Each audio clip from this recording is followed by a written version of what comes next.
Asiya case اصل میں ہے کیا؟ آئیے جانیے اس کیس کی اصل کہانی۔ 14 جون سن 2009 کو ننکانہ صاحب کے ایک نواحی گاؤں میں کھیتوں میں کام کرنے والی آسیہ مسیح نامی ایک مسیحی عورت نے مسلمان عورتوں سے مذہبی بحث کی، اور دوران بحث مسلمان عورتوں کو مشتعل کرنے کے لیے حضرت محمد مصطفیٰ صلی اللہ علیہ وآلہ وسلم کی شان میں گستاخیاں کرنا شروع کر دیں، جس کے بعد جب گاؤں کی مسلمان برادری نے قانونی کارروائی کے لیے تھانے سے رجوع کیا اور 5 دن کی مسلسل جد و جہد کے بعد 19 جون سن 2009 کو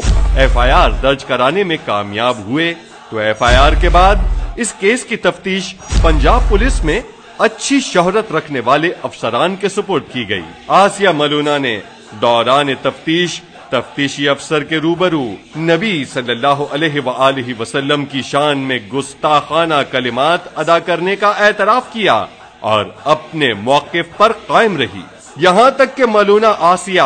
سیشن کورٹ میں بھی اپنے گستاخانہ بیان پر قائم رہی، جس کی بنیاد پر 8 نومبر سن 2010 کو سیشن کورٹ نے آسیہ ملونہ کو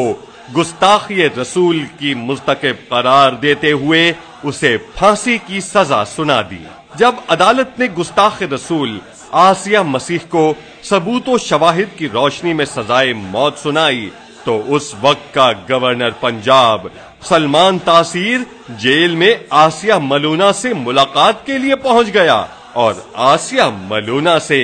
یکجہتی کرتے ہوئے قانون تحفظ ناموس رسالت صلی اللہ علیہ وآلہ وسلم کو ہی کالا قانون قرار دے دیا۔ پھر جو کچھ ہوا وہ دنیا کو معلوم ہے۔ پاکستانی قانون کے مطابق 295C کے کیس سیشن کورٹ کے بعد اپیل میں ہائی کورٹ ضرور جاتے ہیں، اس لیے یہ کیس بھی لاہور ہائی کورٹ گیا،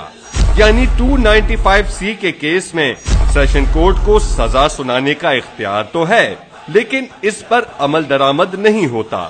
اور وہ آٹومیٹک اپیل پر ہائی کورٹ چلا جاتا ہے۔ لہٰذا اس کیس میں بھی آسیہ ملونہ نے ہائی کورٹ میں اپیل کی اور کیس میں پیش کردہ شواہد کی روشنی میں لاہور ہائی کورٹ نے بھی آسیہ ملونہ کی سزا کو برقرار رکھا۔ قانون کہتا ہے کہ اگر کوئی جج غلط فیصلہ دے تو اس کے خلاف ریفرنس دائر کیا جائے۔ اب سوال یہ ہے کہ اگر جج نے آسیہ ملونہ کو غلط سزا سنائی تو جج کے خلاف ریفرنس دائر کیوں نہ کیا گیا؟ لاہور ہائی کورٹ نے اپنے فیصلے میں لکھا کہ آسیہ مسیح کے وکیل اس بات کو ثابت نہ کر سکے کہ آسیہ مسیح کے ساتھ کوئی زیادتی ہوئی ہے۔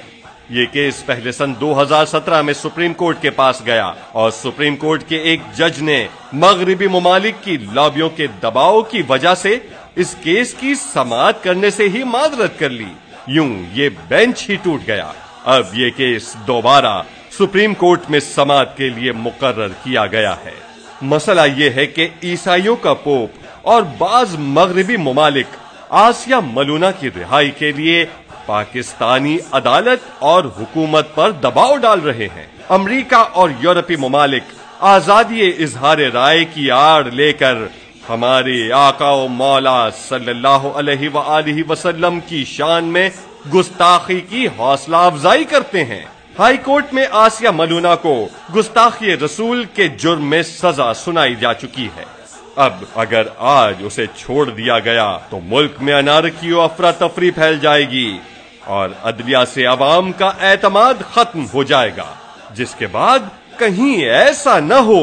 کہ لوگ قانون ہاتھ میں لے کر خود ہی گستاخان رسول صلی اللہ علیہ وآلہ وسلم کے فیصلے کرنے لگ جائیں۔